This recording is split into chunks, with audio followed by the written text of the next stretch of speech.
Hi guys, nakikita niyo ba yung nakikita ko? May sumasayaw na daga dito sa boarding house namin, charing. Luma na rin kasi itong bahay na to at isa pa, gawa siya sa kahoy. Kaya naman expected na natin na marami nang naninirahang daga dito sa bahay na to. Marami din palang butas na dinadaanan ng daga dito sa may kwartong tinutulugan ko. Nung una, hindi ko alam na may daga dito sa loob ng kwarto ko. Nalaman ko lang nung nakita ko yung mga stock ko ng pagkain ay may mga kagat ng daga. Tapos one time, nakita ko mismo ng aking mga mata kung saan pumasok at lumabas yung daga. Kaya naman bumili agad ako ng duct tape at tinakpan ko yung mga butas na dinadaanan nila. Nung una, nagpapatay ako ng ilaw kapag natutulog ako. Hindi ko alam na doon pala sila lumalabas kapag walang ilaw. Kaya naman simula noon, lagi nang nakabukas yung ilaw ng aking kwarto. Alam niyo ba, natatawa talaga ako nung nakaraan. Kasi papaakyat ako noon ng hagdanan tapos may biglang tumalon na malaking daga. Buti na lang talaga walang tao nung time na yon kasi nga ang lakas talaga ng sigaw ko. Kasi nga first time ko nakakita ng malaking daga sa loob ng bahay. Dahil bago pa lang naman ako dito,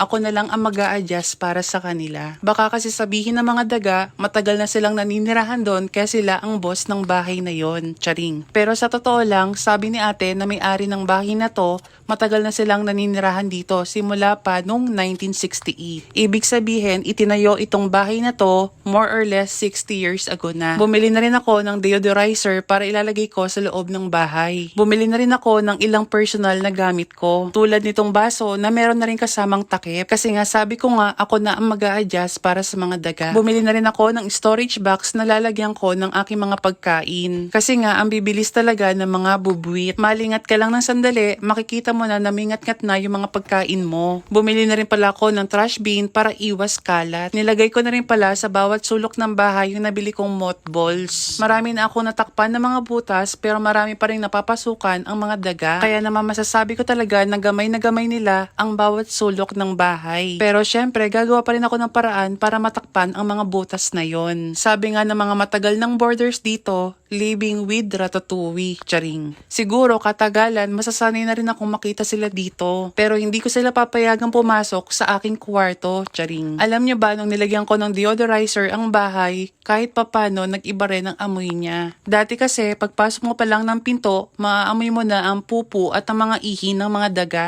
Medyo masakit siya sa ilong, lalo na kung hindi ka sanay. May nag-comment sa akin na hindi daw ba ako nasisilipan kasi gawa sa kahoy ang aking kwarto. Sa totoo lang, ang medyo issue ng kwartong to ay itong awang sa may pinto. Pero okay lang kasi pwede ko naman siyang takpan. Saka itong medyo onting awang dito sa may gilid ng dingding. Kasi dito ko din madalas nakikitang labas-pasok ang mga daga. Pero hindi naman siya issue sa akin kasi pwede ko naman takpan. Pero the good thing naman sa bahay na to, sobrang tahimik niya. Tapos lahat naman ng mga boarders ay mababait. Kahit si ate mismo na may-ari ng bahay ay talaga namang napakabait. Kaya naman so far masasabi ko na happy ako sa pagstay ko dito. At ang isa pang advantage, sobrang lapit niya sa school ko.